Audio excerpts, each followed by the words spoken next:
Meus queridos irmãos, a paz do Senhor Jesus. Nós vamos ler no livro do Êxodo, capítulo 25. Nós estamos dando uma sequência e hoje nós vamos começar uma série de estudos sobre o tabernáculo. É uma série muito importante. Muito bem, vamos lá.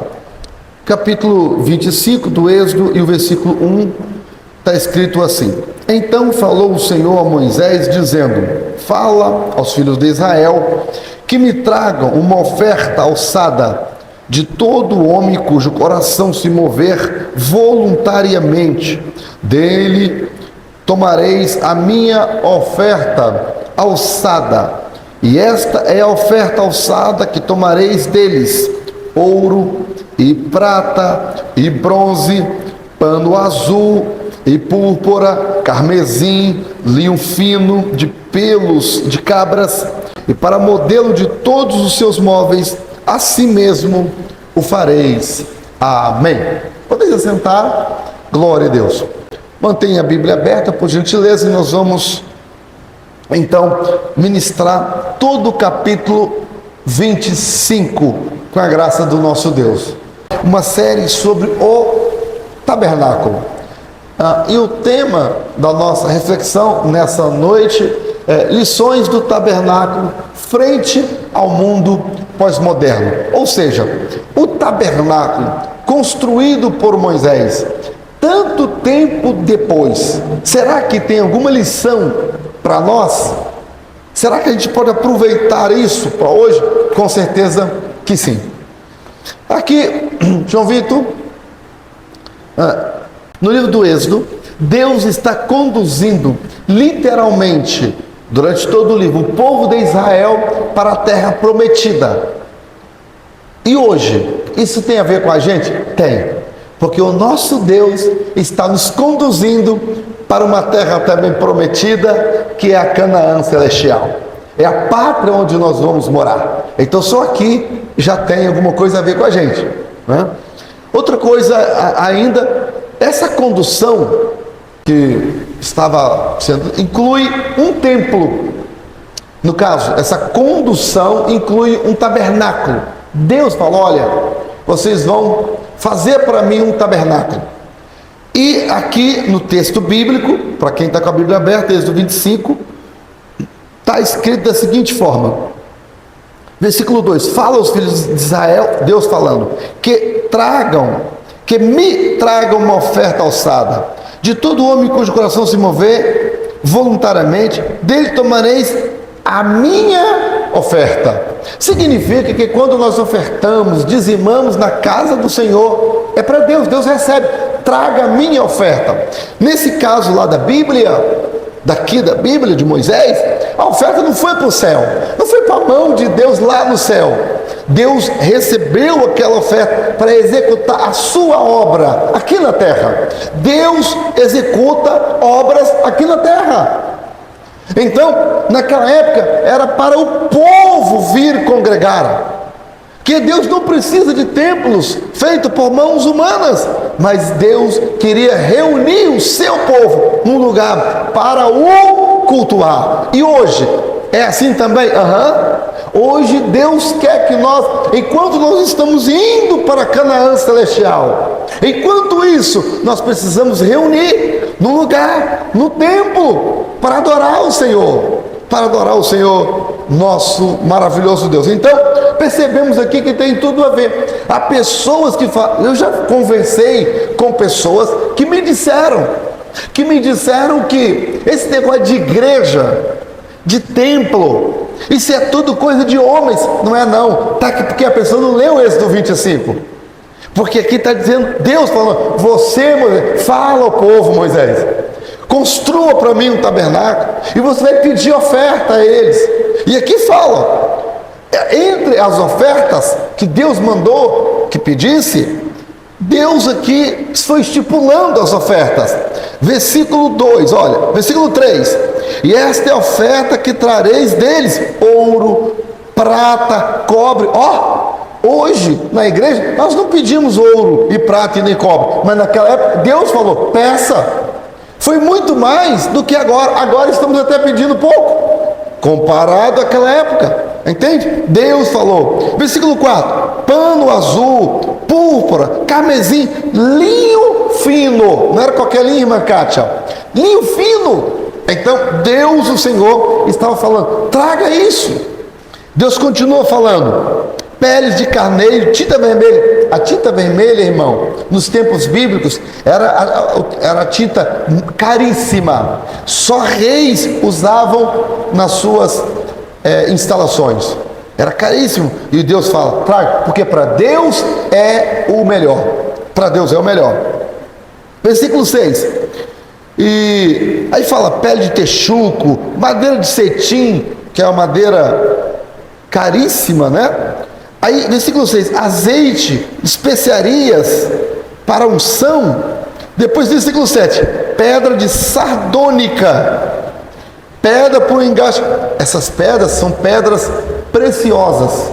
Imagina, Ágata, Deus falando: traga pedras preciosas. Pedido do Senhor, Deus, traga pedra preciosa. Deus não gosta de nada ruim. Tudo para Deus tem que ser, irmã Mariane, o melhor. Viu, Yasmin? Para Deus, tudo tem que ser o melhor. Rapaz, aqui na Rodovia do Sol, os melhores diáconos do campo, o diácono João, está aqui na Rodovia do Sol. Os melhores estão aqui. Deus abençoe. Obrigado. Então, continuando nossa ministração, o versículo 8: e me farão um santuário. Deus falou: me farão um santuário, uma casa, e habitarei no meio deles, conforme, aí aqui está um segredinho, conforme tudo que eu te mostrar, o modelo, assim vocês vão fazer. Então, notemos nós, irmãos, que essa ideia de templo, ela não, alguém diria assim: ah, pastor, mas isso foi no Antigo Testamento. No Novo Testamento, a ideia que nós vivemos na época do Novo Testamento, nós vivemos na graça. E na época do Novo Testamento, eu esqueci como é que é o seu nome, você que é irmão da Ágata. Jefferson, no Novo Testamento, não sei se você já viu alguém falar: ah, esse negócio de templo, basta reunir nas casas, que a igreja não reunia no templo. Conversa, quer ver? Vamos para Atos, depois a gente volta para Êxodo, tá? Só mostrando que a ideia não, né? Essa doutrina, esse ensino está no Novo Testamento. Atos capítulo 2, versículo, olha o versículo 42, só para a gente ter ideia. Atos 2, 42. Atos 2, 42. E perseveravam na doutrina dos apóstolos, os crentes, perseveravam na doutrina dos apóstolos, na comunhão, no partir do pão, nas orações, está escrito, ó, e cada alma havia temor, e muitas maravilhas eram feitas pelos apóstolos de Jesus Cristo. Aqui é a igreja apostólica, igreja primitiva. Olha o 46. E perseverando unanimemente todos os dias, aonde? No templo. Viu aí? No templo. Partindo o pão em casa, comiam juntos com alegria e singeleza de coração. Em outras palavras, vamos voltar para Êxodo. No Novo Testamento está escrito que todos os dias tinha culto. Todos os dias tinha culto. E o povo estava junto. E Deus ia operando. Só lê o livro de Atos para ver. Em 30 anos, o mundo foi evangelizado. A Bíblia diz que a palavra de Deus alcançou a toda criatura debaixo da terra. O evangelho foi pregado a toda criatura debaixo da terra. Diz lá em Colossenses capítulo 1, versículo 23. Então, por quê? Porque eles se reuniam no templo, nas casas, nas ruas, mas reuniam no templo. Tinha o templo para se reunir. E hoje não é diferente. Por quê? Porque nós somos uma igreja cristã apostólica. Nós seguimos o ensinamento dos apóstolos. Nós somos apostólicos, né? Somos apostólicos porque seguimos o ensinamento dos apóstolos. Então, é uma doutrina doutrina bíblica, é uma doutrina bíblica reunir nos templos. Por quê? Deus mandou, não é invenção de homens. Agora, Jefferson, tem muitas pessoas falando assim, uma jovem, até lá na sede, ela veio conversar comigo, irmã Kátia, ela foi colocada de lado na faculdade, porque falaram assim para ela, você não vai fazer comentário aqui não, porque você é da Assembleia, né? Você é de igreja de sistema. Viu, Mariane? Falar para ela, você é igreja de sistema. O que esse pessoal estava falando, igreja de sistema? O que eles queriam dizer com isso? Igreja de sistema, irmã Daniele, segundo eles, é a igreja de raiz, é a igreja histórica, é a igreja estruturada, igreja que tem uma história, tem uma tradição, igreja que já venceu séculos. Essa igreja é tão forte, que não é um movimento que nasceu ontem, não, é a igreja que vem superando décadas e mais décadas. Aí eles falam, isso é a igreja de sistema.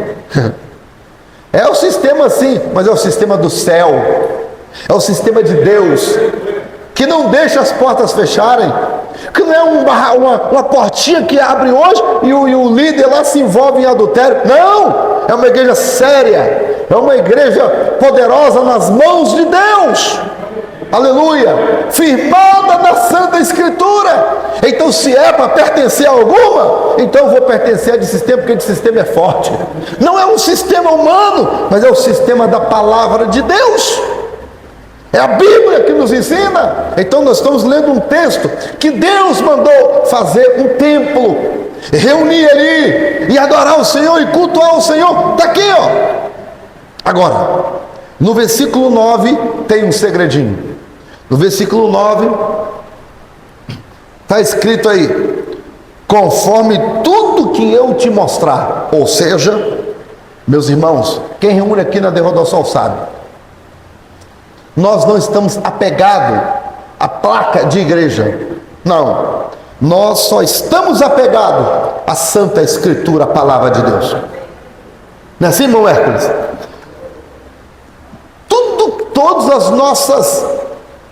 Todos os nossos ensinos, Mariane, todas as nossas práticas, são práticas que estão fundamentadas na Bíblia, e a Bíblia é a palavra de Deus.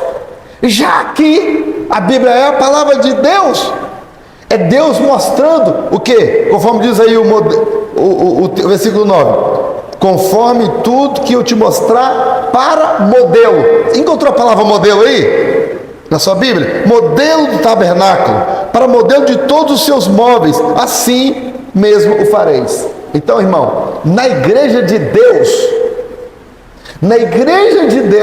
quem manda é Deus. Na igreja de Deus, o chefe é Deus, não é o pastor, não é o bambambam, não, o bambambam aqui é Deus. E Ele é que dita as normas para a nossa igreja. Aonde, pastor? De que forma? Na palavra de Deus, na sua palavra, a Bíblia, a infalível, inerrante palavra de Deus. Tanto é que estamos aqui, animados essa noite, sexta-feira, estamos aqui com todo o vapor, né, evangelista Mil, para estudarmos a santa palavra de Deus. Não é assim? Então a igreja, irmão, igreja que tem normas de homens, essa igreja está fadada ao fracasso. Mas quando a igreja está fundada na palavra de Deus, ela está fundada em Deus, e Deus não falha, Deus não muda, não, o projeto de Deus vai bem, não é assim? Então, tem tudo a ver conosco esse capítulo 25, sim ou não? É, Jefferson, você vai gostar, você vai querer vir mais vezes. Vamos continuar, João Vitor. Aqui, versículo 10, também, bom, aqui, nesse capítulo, né, nós temos aqui, não sei se vocês conseguem ver daí, mas nós estamos vendo aqui o tabernáculo. O tabernáculo, ele era de comprido, cercado, né, temos aqui o tabernáculo. Não, eu acho que daí não dá para ver, mas em volta do tabernáculo está cheio de cabanas, cabaninhas em volta. Por quê? Dá para ver daí? Dá. Eu quero convidar os irmãos para a gente entender. Eu vou mostrar o tabernáculo como um todo e depois nós vamos para as partes, tá bem? Números, capítulo 2. Números, capítulo 2. Números, capítulo 2, versículos de 1 a 3. Está assim: e falou o Senhor a Moisés e a Arão, dizendo... Quem foi que falou? O Senhor, foi Deus que falou. Os filhos de Israel assentarão as suas, o quê? Cada um debaixo da sua bandeira. Note, foi com base nisso aqui que surgiram as denominações: batista, presbiteriana, porque essas pessoas são irmãos em Cristo, mas cada um tem a sua bandeira. E nós que somos assembleanos, nós não conseguimos nos misturar com os batistas, porque eles têm a bandeira deles, nós temos a nossa bandeira. Pastor, qual é a nossa bandeira? Pentecostalismo. Nós somos pentecostais. Nós somos o povo que fala em outras línguas, em novas línguas, como diz a Bíblia. Nós somos o povo que acredita na profecia. Nós somos o povo que acredita na cura divina. Nós somos o povo que acredita na ressurreição dos mortos. Nós somos o povo que acredita na solução das causas impossíveis. Nós somos o povo que acreditamos na oração, no jejum, na libertação de demônios. Que demônios são que saem, as pessoas são, melhor, a libertação das pessoas humanas, que o demônio é que sai das pessoas. Nós cremos nisso. Amém? Amém. Quando falar em línguas, não sei se quem é daqui da congregação já sabe, eu não gosto, né Mariana? Eu não gosto dessa expressão, falar em línguas estranhas. Eu não gosto. Por que eu não gosto dessa expressão? Eu prefiro falar em novas línguas. Por quê? Línguas estranhas não está na Bíblia. Ai, pastor, na minha tá. Não tá. Se você for ler na sua Bíblia, se tiver a palavra língua estranha, você olha bem para a palavra estranha. A palavra estranha na Bíblia em português está em itálico. A letra está deitadinha.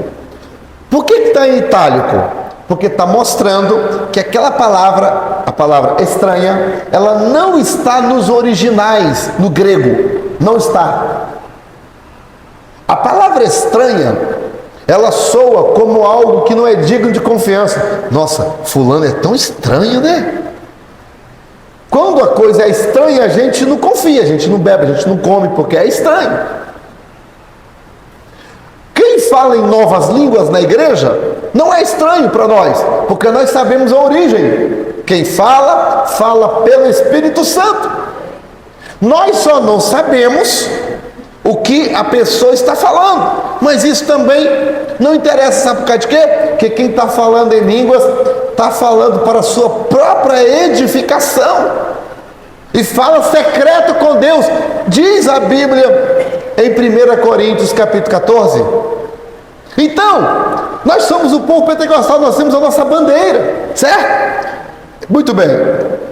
Números capítulo 2, versículo 2 eu estou lendo. Os filhos de Israel assentarão as suas tendas, cada um debaixo da sua bandeira, segundo as insígnias da casa de seus pais, ao redor, de fronte da tenda da congregação. A tenda da congregação é o tabernáculo. A tenda da congregação é o tabernáculo. Assentarão aí, ao redor da tenda da congregação, assentarão as suas tendas. Aí, os que assentarem as suas tendas da banda do oriente para o nascente serão as bandeiras do exército de Judá, segundo os seus esquadrões. Naasson, filho de Aminadab, será dos príncipes de Judá.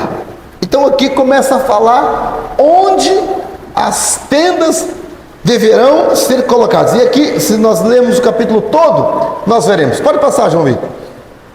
Então nós temos aqui, porque aqui no versículo 3 falou uma palavrinha chamada Oriente. Oriente. O que é Oriente? Então, o Oriente, nós temos os 4 pontos cardeais, né? Então tem lá, no caso, norte, do lado esquerdo, né? Como é que a gente faz? No Exército Brasileiro a gente aprende a se orientar. Então como é que a gente fica de frente para o sol? O sol, ele nasce no leste. O sol nasce no leste. Então, estou de frente para o sol. Então eu tenho leste, oeste. Aí então eu tenho norte, sul, leste e oeste. Então como diria no exército, eu já me orientei, certo? Então, o lado chamado leste é o Oriente. E o Ocidente é o Oeste, leste e oeste. Então, quando fala Oriente, você já sabe que o Oriente é o leste, é onde o sol nasce. O tabernáculo, a porta do tabernáculo, ficava de frente para o sol nascente, para o leste. E quem é que colocava a barraquinha na frente ali na porta do tabernáculo? Nesse caso aqui, era Moisés e Arão. Eles colocavam a tenda ali, tá? Eu só estou falando, não é o estudo da agora, falar quais eram as barraquinhas, mas aqui no capítulo 2, fala cada barraquinha onde devia ficar em volta do tabernáculo. Aí, Maicon, depois se você quiser aprofundar mais. Agora veja, pastor, aí a Águida que tem uma unção para cantar tremenda, ela perguntaria assim, irmã Daniele, você que é a nossa líder dos adolescentes, a Águida, levanta a mão aí, Águida. A Águida é cantora dos adolescentes, e o irmão dela, o Jefferson, é pregador da palavra. Vamos chamar um dia para ele vir pregar aqui. Aí, agora veja, vamos voltar lá para Êxodo, né? Capítulo 25. Veja, pastor, o que isso tem a ver conosco? Deus, ele é o Deus, pastor, o que tem a ver leste, sul, leste, oeste? Todo mundo que anda, que se conduz, tem que ter uma direção norte, direção sul, direção leste, direção oeste. Pastor, o que tem a ver isso com a minha vida? É que Deus é que dá a nossa direção. Nós que somos salvos, não andamos em qualquer direção. Perdidos, o Senhor nos dá a direção. Amém? Quem é que pega aí? Você pega, Maria? Deus é a nossa direção, irmão Fábio. É isso que a palavra está nos ensinando. Deus, ele vai dar a direção. Sabe por que tem muita gente quebrando a cara? Sabe por que tem muitos jovens que estão dando com os burros na água? Mano, agora eu falei uma expressão bem rural, né? Sabe por que tem muita gente dando errado, Ian? É porque não estão buscando a direção do Senhor. Vamos buscar a direção do Senhor, meus irmãos, e Deus vai falar.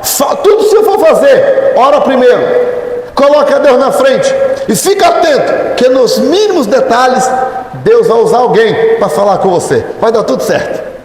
Eu tenho muita experiência nisso, tá? Vamos continuar. Pode passar, por favor? Muito bem. Então, algumas lições que nós aprendemos aqui. Primeira lição que nós aprendemos: tudo só pode ser feito do jeito e da vontade de Deus. No modelo, Deus, ele vai dar um modelo.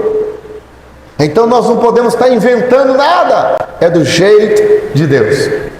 Você que prega, Jefferson, às vezes eu tiro por mim. Quando eu era mais novo, eu via Gilvan Rodrigues, Napoleão Falcão pregando. Eu queria, irmão querido companheiro, irmão Elias, queria pregar igual eles, irmão Fábio, mas não dava certo. Por quê? Porque o Senhor Deus me deu um modelo. Nós só precisamos descobrir o modelo que Ele tem para nós. Deus vai te usar, irmão Nil, é do jeito que o Senhor é, com seus dons, seus talentos, irmão Francisco. Deus vai usar o Senhor. Mas Deus usa, querida irmã Ruth, Deus nos usa, porque Deus vai nos dar um modelo, não inventa. Cindy, faz do jeito que Deus está dando certo, viu? Você tem sido um excelente secretário da escola dominical. Segundo, o tabernáculo é montado, agora ele é montado de dentro para fora. Que coisa interessante, né? Olha o versículo 10. No versículo 10, nós temos aqui, ó, também me farão uma arca. Ora, o tabernáculo, ele tem o átrio, que é a parte de fora. Tem o lugar santo, é a parte do meio. E tem o santo do santo, que é a parte mais íntima. Lá dentro do santo dos santos está a arca. O móvel mais importante do tabernáculo era a arca. A arca simbolizava a presença de Deus. E o tabernáculo, ele era montado, primeiro, de dentro para fora. Pastor, e que a Yasmin, que é muito inteligente, aí pergunta, pastor, o que isso tem a ver comigo? Montar de dentro para fora? Significa a forma que Deus trabalha conosco. Deus trabalha conosco, irmão Maio, de dentro para fora. Ele começa a trabalhar no Espírito. Tem algumas pessoas, presbítero José Ney, que quer mudar os outros, alguns líderes, pastores, de fora para dentro. Não, irmão, tem que deixar Deus trabalhar de dentro para fora. Tanto é que vocês devem notar, novos convertidos. Nós temos irmãs aqui na igreja. Eu não digo nem irmãs, porque agora só temos uma, que é nova na fé, vem para os cultos, né? Às vezes vem para o culto com alguma roupa que não é aquela que nós recomendamos, mas nós estamos deixando o Senhor trabalhar e vamos aconselhando para que esse trabalhar seja como? De dentro para fora. Tem que ser o Espírito Santo a trabalhar. Senão, recentemente, alguém me disse assim, ei Jéssica Docinho, alguém me disse assim, eu só não levo a minha filha para a igreja porque lá não tem nada aqui de atrativo. Eu falo para ela, pode ficar em casa, não tem nada que te atrai lá. Aí eu respondi, mas quem é que falou que a igreja é um centro atrativo? A igreja não é lugar de atração. A igreja é lugar de irmos para cultuar o Senhor. Nós vamos servir ao Senhor. E eu disse para a pessoa, irmão, eu tenho 25 anos que eu sou pastor. Esse ano, se o Senhor permitir, em outubro, dia 3 de outubro, eu vou fazer 26 anos. Então, nesses 26 anos de ministério, eu já vi muita coisa acontecer. E se alguém, Yasmin, for para a igreja por causa, eu gostei muito da Águeda, gente, que pessoa maravilhosa. Aquela é minha amiga. Se eu for por causa da Ágata, eu até vou, fico, batizo, mas quando vier a luta, que todo crente passa por luta. Jesus falou, no mundo tereis o quê? Aflições. A Bíblia diz que nós somos provados como ouro no fogo. Que diga, irmão Hércules, né, meu companheiro? Quantas provas, né?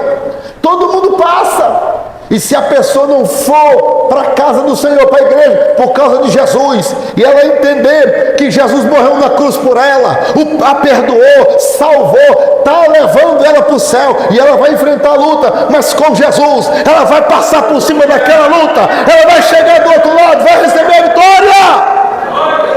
É assim. E eu conversei com essa irmã, a irmã olhou para mim e falou, pastor, o senhor está certo, eu vou orientar minha filha, Deus vai me usar e eu vou trazer minha filha para a igreja. Eu falei, você está certo. Ela entendeu, irmão? É isso, a igreja não é um lugar de atração. Nós até fazemos eventos, mas nós sabemos que tem que ser Jesus a trabalhar dentro do coração da pessoa.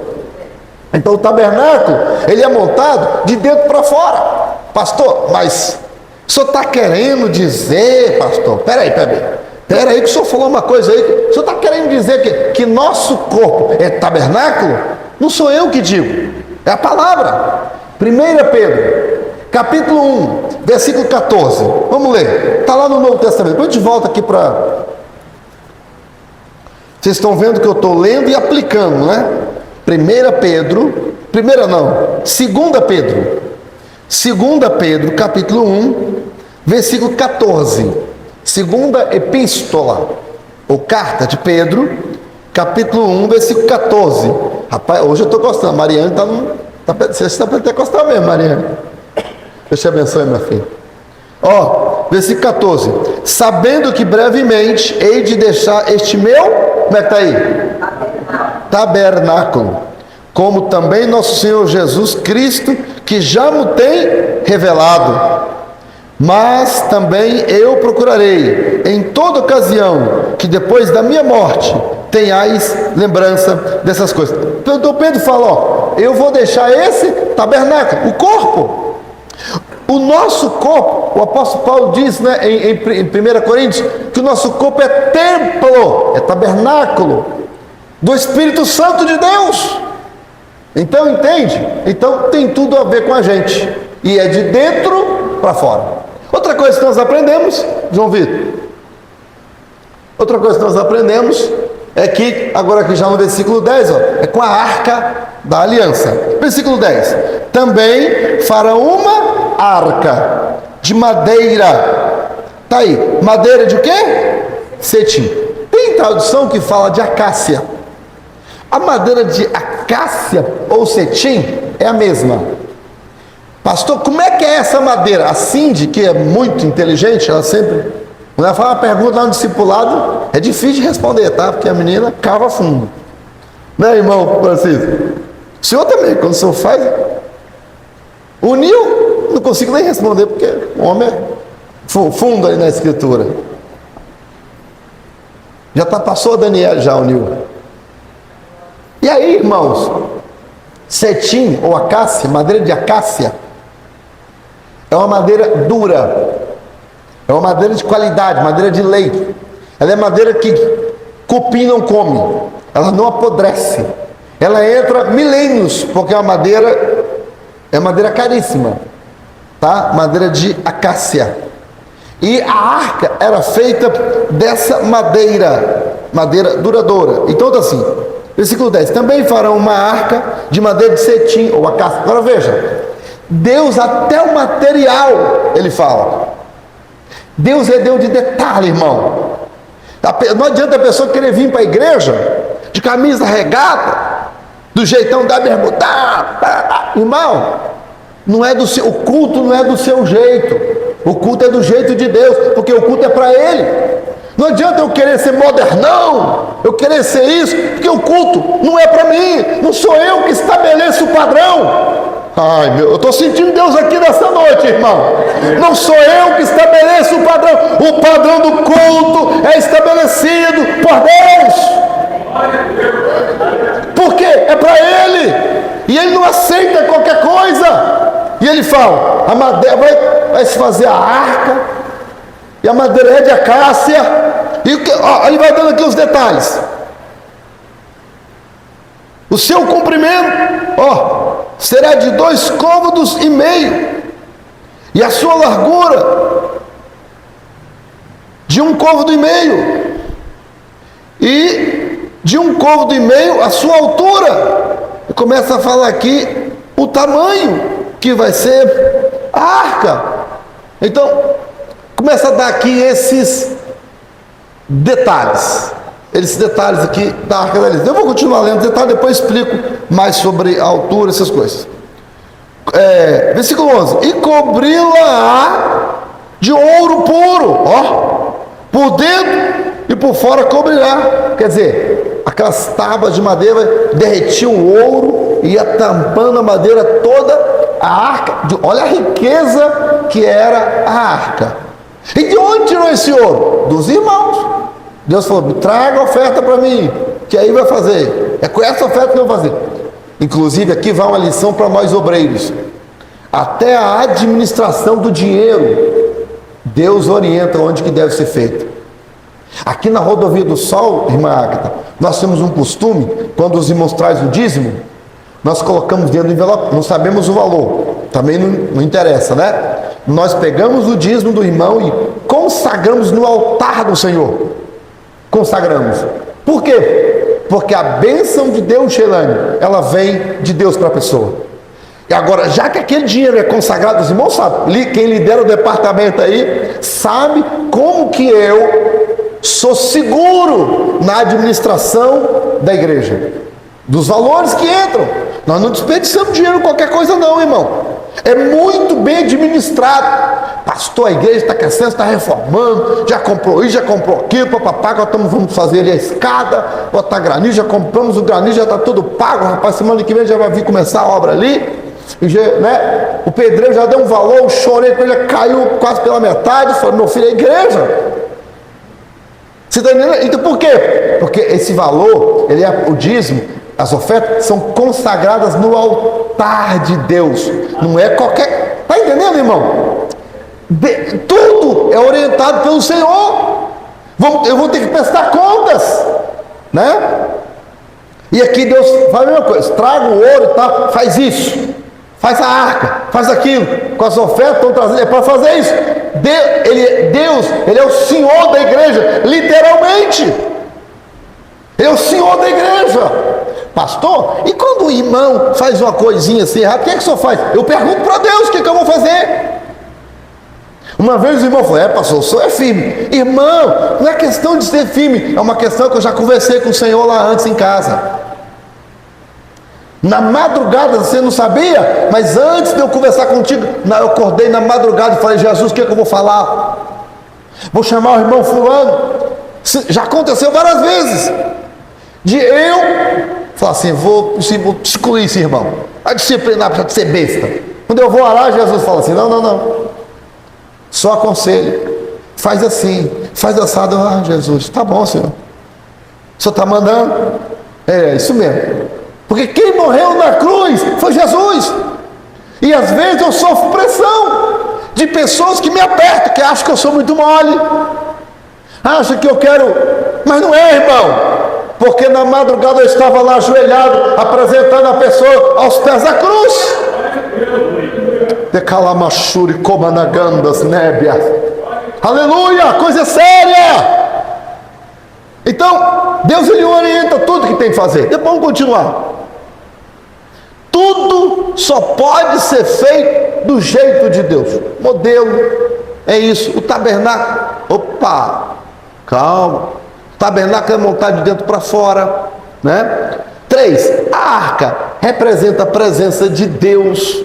Jesus, porque Jesus ele é o Deus conosco, Emmanuel, Deus conosco. Jesus, ele é a nossa arca, porque antigamente a arca simbolizava a presença de Deus. Agora, quem está com a gente? É Jesus. Jesus falou, onde tiver 2 ou 3 reunidos, ali eu estarei no meio.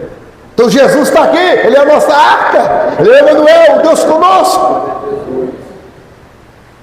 A pessoa tinha que ir até a presença da arca para oferecer sacrifício, para falar com Deus. Agora, Jesus, Ele é o intermediário entre nós e o Pai, o advogado, né?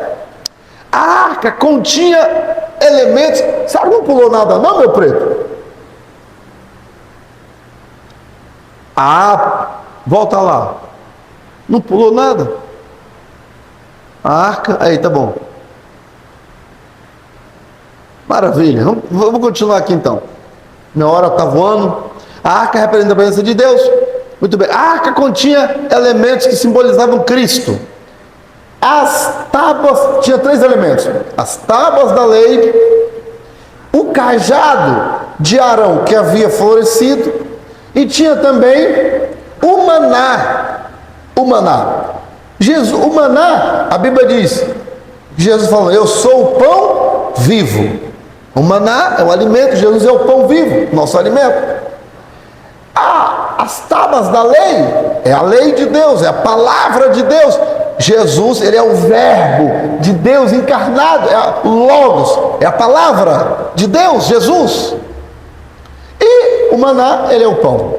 Então, são elementos que simbolizam, né? A vara florescida, a vara floresceu. Jesus, ele ressuscitou dentre os mortos, floresceu da noite, né? Podia praticamente, né? Estava morto e terceiro dia ressuscitou, floresceu entre os mortos, está vivo, presente conosco. Em quinto lugar, a arca abria caminhos. A arca abria caminho. Jesus, ele é a porta. Por que a arca abria caminho?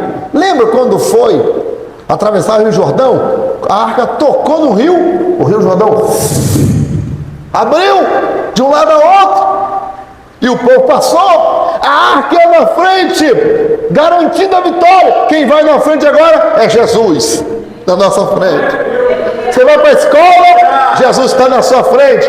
Você vai para o trabalho, Ele está na sua... Oh, glória! Ele é o nosso bom pastor. Aleluia! Depois, na arca também tinha aqui o propiciatório, que agora eu vou falar do próximo móvel, né? Não, ainda não, calma. Na arca, a gente tinha, o que é o que, pastor? Propiciatório, é a tampa. A tampa da arca é chamada, Jefferson, de propiciatório, é a tampa. Ágata, durante muito tempo eu li aquele negócio de propiciatório, que tanto é esse? O que é isso? Depois que eu fui descobrir, irmão, Joel, pouco eu descobri, irmão Joel, obrigado, irmão Fábio, estou ficando velho. Pouco eu fui descobrir que a propiciatória é a tampa. Em cima da tampa havia 2 querubins. Alguém de outra religião falando que Deus mandou fazer a imagem. Não, mas ninguém nunca fazia oração aos querubins. Os querubins, ninguém prostrava diante do querubim, ninguém fazia pedido ao querubim. Não, o querubim ali estava virado um para o outro, não era nem virado de frente para o sacerdote que entrava, não, né? Então era só mesmo um ato simbólico, né? Não tinha ali nada além disso. O foco não estava nos querubins, ninguém se prostrava diante dos querubins, ninguém dialogava com eles, né? Então jamais podem ser colocados como imagens, como São Pedro, né? Como São João, São Jorge, que as pessoas fazem pedido, São Jorge. Não pode. Esses dias, falando em imagens, as imagens de certas religiões, né, representam pessoas como São Pedro, foi Pedro o apóstolo. E conversando com um amigo meu, que é muito religioso, essas religiões católicas, né? E ele falou assim que aquela imagem é só uma representação, que ninguém na Igreja Católica, segundo esse meu amigo, que eles fazem pedido aos santos, eles fazem mesmo pedido aos santos, mas aquilo ali não é idolatria. Eu falei, como é que não? Aí ele falou assim, porque nós não colocamos aquela pessoa no lugar de Deus. Eu falei, não, nós fazemos pedido ao santo, mas nós sabemos que o santo não é Deus. Então, idolatria é colocar no lugar de Deus. Então, aquilo não é idolatria porque nós não colocamos no lugar de Deus. Só que tem um detalhe. Tem um detalhe muito importante. O apóstolo Pedro, São Pedro, ele é onipresente? Não. Então, Gerânio, o apóstolo Pedro não é onipresente. No caso, a Virgem Maria é onipresente? Não. Porque onipresente, onipotente, onisciente, é só Deus. Só Deus é onipresente. O que é onipresente? Está em todos os lugares ao mesmo tempo. Só Deus. Aí, ou seja, não tem como o apóstolo Pedro me ouvir aqui no Brasil, São Pedro, né? E a Virgem Maria, não tem como a Virgem Maria, que eles falam, né, assim, ó, eles lá falam, Nossa Senhora. Eu não tenho como ela me ouvir aqui no Brasil e me ouvir também lá em Portugal. Não tem como ela me ouvir aqui no 23 de maio e me ouvir também no Ulisses. Por quê? Porque ela não é onipresente. Agora veja, quando eu estou pedindo ela aqui e sabendo que o meu irmão, meu amigo, lá em Portugal também está pedindo, Eu estou acreditando que ela é onipresente. Que se ela não é onipresente, ela vai me ouvir, eu estou pedindo à toa. Em outras palavras, eu estou colocando-a, mesmo sem querer, no lugar de alguém que é onipresente. Quem é onipresente? Deus. E quando eu coloco alguém, mesmo sem querer, no lugar de Deus, estou colocando, e o nome disso é idolatria. E os idólatras, não sou eu que digo, a Bíblia diz, Apocalipse, capítulo 21, versículo 8, vão para o inferno. Entendeu, irmãos? Então é um engano do diabo, né? Então os querubins não estavam no lugar de Deus, ninguém fazia pedido a eles, não orava, nem falava com eles, sabia que aquilo é só um desenho, né? É isso. Continuando, é um trampolim, é isso mesmo, meu marido. Continuando, João Vitor. A seguir, o versículo 16, eu queria falar muito sobre esse versículo 16. Mas antes do versículo 16, versículo 11 eu parei, né? A arca eu cobri de ouro. Versículo 12: fundirás para ela 4 argolas. Mostra lá a arca, João Vitor. Mostra a arca aqui, por favor. A arca, aí, ó. Aqui na arca, nós temos aqui, ó, aquele caixote. Em cima do caixote temos querubins. Do lado do caixote, nós temos ali 2 varais. E havia 2 argolas para enfiar o varal e colocar e ser carregado. Teve um camarada na Bíblia chamado Uzá. Ele morreu porque foi carregar a arca e começou a carregar no carro de boi. E a arca não podia ser carregada no carro de boi, tinha que ser no ombro do sacerdote. Aí a arca foi cair, ele foi tocar na arca, morreu. Porque Deus não aceita nada do nosso jeito, mesmo que a intenção seja boa. A intenção de usar era ótima, porque a arca estava sendo levada no carro de boi, os bois tropeçaram, a arca ia cair no chão, para a arca não cair no chão, ele foi segurar. Intenção boa. Mas Deus fulminou, ele morreu. Deus não quer saber da sua intenção. Deus não quer saber da coisa boa, Ele quer a coisa certa. Nem sempre o que é bom é certo. Tem coisa que é boa, mas não é certa. A pergunta certa é, viu, Gelano? Temos que fazer a coisa certa. É certo? Amém? Então, o que está errado nessa arca? Tem uma coisa errada nessa arca aqui, Jefferson, você que é pregador. A arca toda está banhada de ouro, mas nessa arca que eu coloquei aqui, os varais não estão cobertos com ouro. E aqui na Bíblia diz que eles também tinham que ser cobertos de ouro. Quer ver? Versículo 13: e farás varas de madeira de cetim, e as cobrirás com... Viu aí? Até no desenho aqui, quem desenhou descuidou, mas eu deixei só para mostrar. Versículo 14: e meterás as varas nas argolas, ao lado da arca, para levar com elas a arca. As varas estarão nas argolas da arca, e não tirarão dela. Ó o detalhe, não pode tirar. Tem gente, Mariane, que quer pegar o violãozinho que toca na igreja e tocar no pagode, na curva da Jurema. Não pode, irmão. Ou é para Deus ou não é. Não tem esse negócio. Pastor que é profissional, meu irmão, escolhe melhor a profissão, senão você vai acabar indo para o inferno. Toma cuidado. Deus não pode jorrar da mesma fonte água doce e água amarga. É isso. Não tem curva. Muito bem. Continuando, versículo 15, né? Já falei o 15, o 16. Depois porás na arca o testemunho, que eu, como é que está aí? No futuro, que eu te darei. Então, testemunho que te darei, colocado na arca. Por quê? Eles estavam no início da jornada. Eles ainda não tinham visto florescer o cajado de Arão.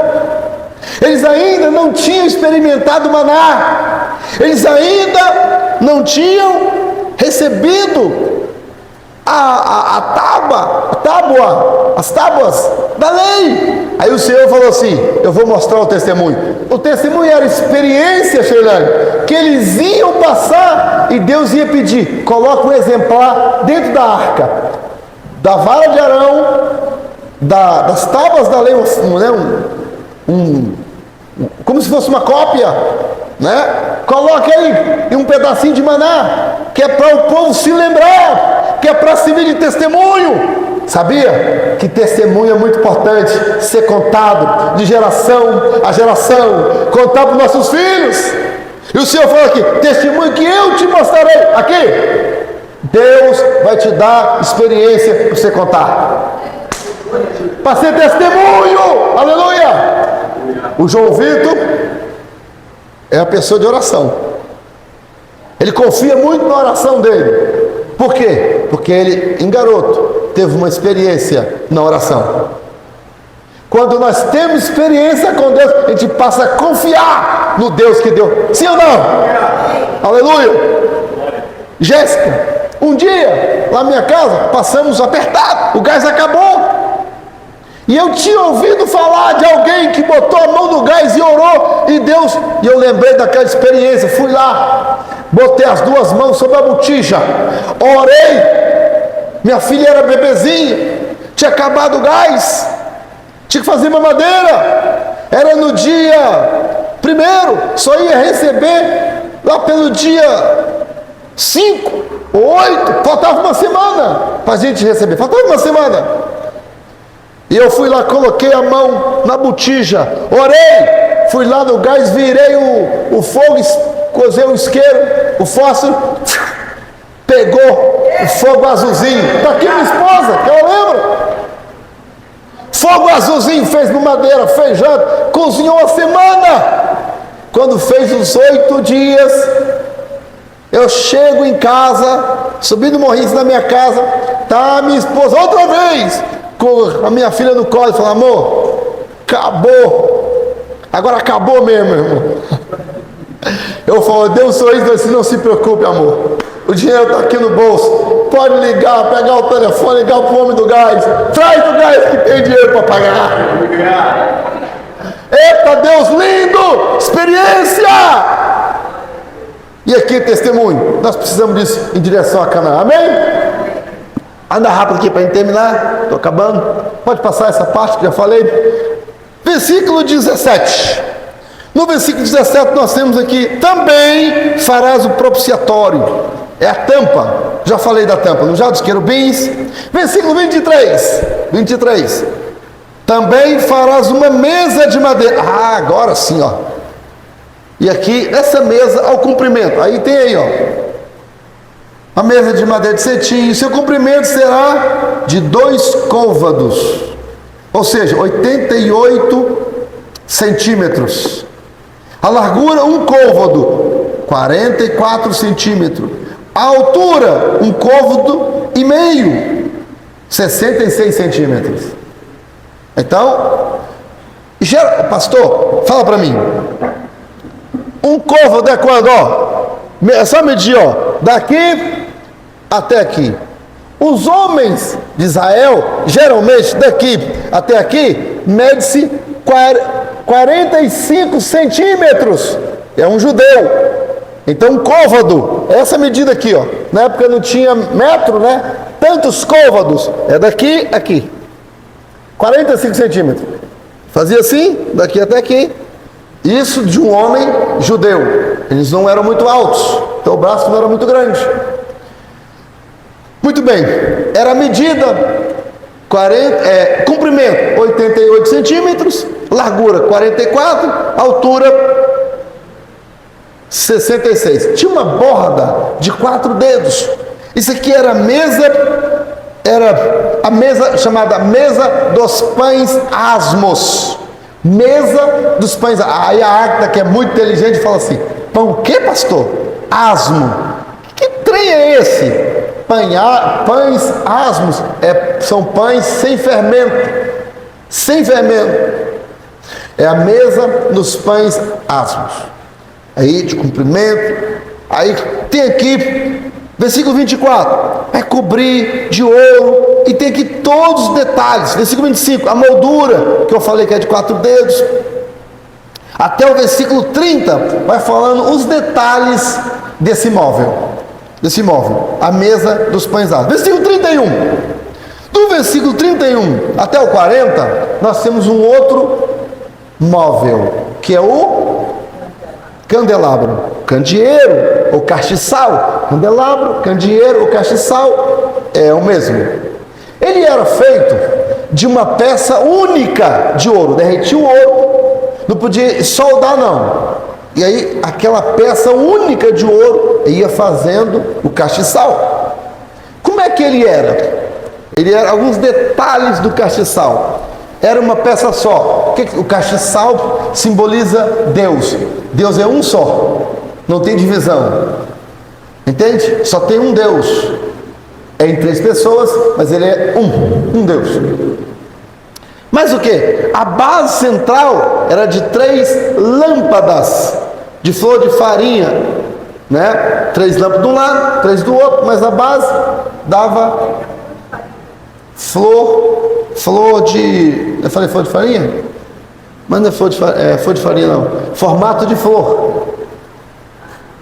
A lâmpada era o formato de uma rosa. O formato de um... tipo um copo de leite. A lâmpada tinha esse formato de uma flor.